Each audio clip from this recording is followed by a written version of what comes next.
He thought it would be easy: mock a congresswoman, land a few jabs, walk away looking clever. But in less than 5 minutes, Barron Trump would realize he wasn't in a debate. He was in a masterclass. And Jasmine Crockett? She was the teacher. No one expected a viral moment when the cameras started rolling that night. It was supposed to be a standard panel: young political voices discussing ethics in modern governance. The kind of content you might half-watch while scrolling your phone. But what unfolded in the next 30 minutes became one of the most talked-about exchanges in recent political memory. The lights were hot, the room packed. On one side sat Jasmine Crockett, congresswoman, lawyer, and unapologetic defender of justice. A woman who had made a name for herself by standing firm where others blinked. On the other side, Barron Trump, the son of a former president, stepping into the arena with inherited notoriety and something to prove. And he was ready to prove it by coming for her. With millions watching live, Barron leaned forward, voice calm but sharpened with condescension. "Well, Congresswoman Crockett," he began with a grin, "how does someone with your background become the face of ethical leadership? Hairdressing before law school?" Laughter rippled through the audience, not loud, but enough. The kind of laugh that signals power still assumes it can mock without consequence. But Jasmine didn't flinch. She didn't smirk. She didn't fire back with cheap shots. She let the moment breathe, just long enough to make silence feel heavier than noise. "Yes, Barron," she said, voice low but firm. "I worked 3 jobs to put myself through college. Graduated top of my class. I don't have a trust fund. I have receipts." The temperature in the room shifted. The smirk on Barron's face tightened.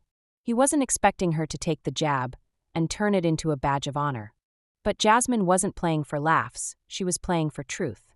"You think you can define me with stereotypes?" she continued. "Let me define myself, with facts, with work, and with results." And just like that, the balance of power tipped.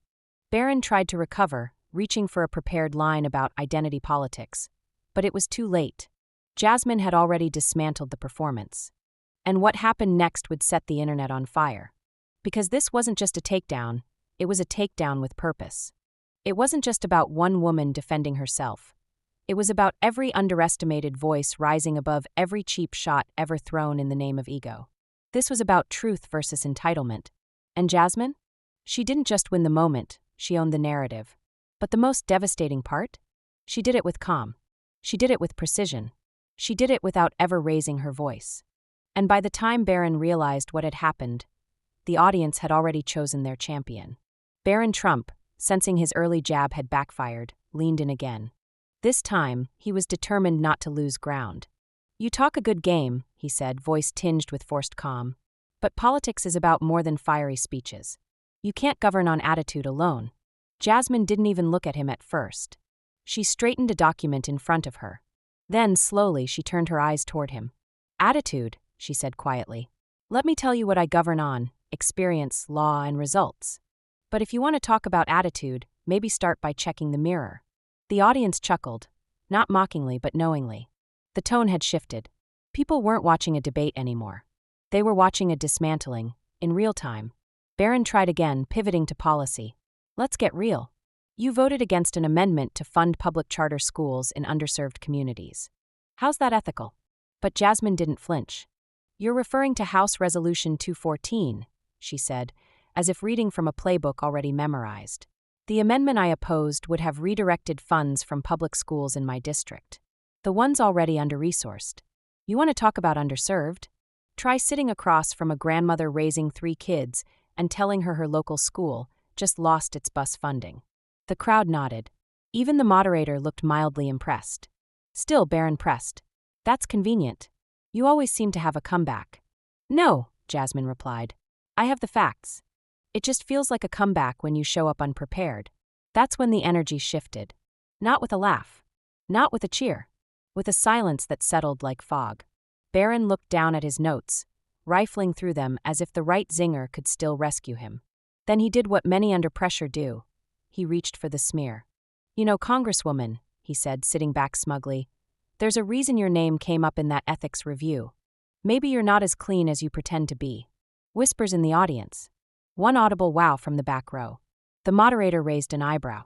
It was a risky move, the kind that either knocks someone out or blows up in your face. Jasmine didn't blink. She leaned into the microphone. Let's talk about that, she said evenly. Because it's a perfect example of what happens when half-truths are used by people who think headlines matter more than facts. She calmly explained the situation. A routine campaign audit, her name mentioned, no charges, no findings of wrongdoing. You knew that, she added, but you hoped the audience didn't. Now the shift was undeniable. People weren't just hearing her, they were siding with her. Barron's posture stiffened. He tried to cut in again, but Jasmine lifted one hand, not rudely but commandingly. You've spoken, she said. Now it's my turn. She turned to the audience. Every time a woman like me walks into a room like this, there's a quiet expectation that we need to prove we belong, that our credentials are questionable, that our confidence is arrogance. I didn't come here to be doubted. I came here to be heard. A pause. And I came ready. The room was still. Even Barron's usual smugness had evaporated. Because the truth had landed. And the game? It was no longer his to play. The tension in the studio had thickened into something more than debate. This wasn't politics anymore. It was something rawer, heavier. A reckoning. Barron Trump, visibly rattled, tried to steady himself. He had one card left, policy. Real policy. Something technical enough to shake Jasmine off script. He pulled out a printed copy of a federal infrastructure bill. Congresswoman, he said, brandishing the document, if you're as prepared as you claim, maybe you can explain why you endorsed a bill that reallocates $230 million away from minority communities. It's on page 412, section 17B. The audience gasped. It was a gamble, sharp, detailed, and designed to look like a kill shot. Jasmine didn't even blink. Oh, I've read that page, she said. I helped write it. She stood and approached the moderator's desk. Would you mind projecting the live version of the bill? The moderator, clearly intrigued, nodded. A screen behind them flickered to life. Jasmine scrolled to the section Barron had referenced and pointed directly at the clause. This, she said, is a temporary reallocation, active only during surplus years and reversed when FEMA certifies high-need zones. It's a safeguard, and if you'd bothered to read footnote C, you'd know that. Silence. Not only did I read the bill, she continued, I authored the amendment that added transparency protocols to ensure those communities aren't overlooked. She turned back to the audience. You were handed a headline, she said. I built the work behind it. Applause. Then cheers. Barron tried to recover. Okay, fair. But the bill still increases spending by over $1 trillion. Americans don't want to be taxed into oblivion. Jasmine didn't flinch. You care about the budget now, she asked. Where was this outrage when your administration gave tax breaks to billionaires who buy elections? More cheers. And where was that fire when corporations received pandemic bailouts, but single mothers got eviction notices? The audience was shifting again, from applause to admiration. Barron interrupted, louder now, more desperate. You're clearly just chasing viral moments. Jasmine's expression didn't change. She leaned in. Calm. Controlled. No, Barron, she said softly. I'm not chasing viral. I'm chasing truth. You just happened to walk into it. The room erupted. It wasn't just the words, it was how she said them. Measured. Certain. Like a heavyweight fighter who had taken the hits and was still standing. Stronger. Barron sat back, visibly shaken. He fumbled with his notes, stammered something incoherent, then tried to laugh it off. Enjoy your 15 seconds. Jasmine didn't even smile. She locked eyes with him. 15 seconds? She repeated. I've spent 15 years earning the right to sit here. You want a timeline? Try every door I had to knock on to be heard. Every courtroom I fought in while people like you were learning politics from Twitter. A hush. Then she looked out over the audience. I didn't come here to spar with someone trying to find his spotlight. I came because my community is tired. Tired of being talked over. Tired of being reduced to statistics. Tired of being asked to wait for progress. She let that settle. And if that makes me passionate, so be it. If it makes me too loud, then maybe it's time this country listened louder. The audience rose. A slow, swelling standing ovation. Some were clapping. Others just nodded. The kind of nod that says she said what needed to be said. Barron didn't respond. He couldn't. The space between his last question and her final statement wasn't just a pause. It was the sound of a public defeat. The moderator tried to wrap up.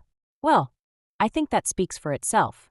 As the cameras pulled back, Jasmine Crockett gathered her notes with calm precision. No gloating. No grins. Just quiet confidence. Before leaving the stage, She turned once more.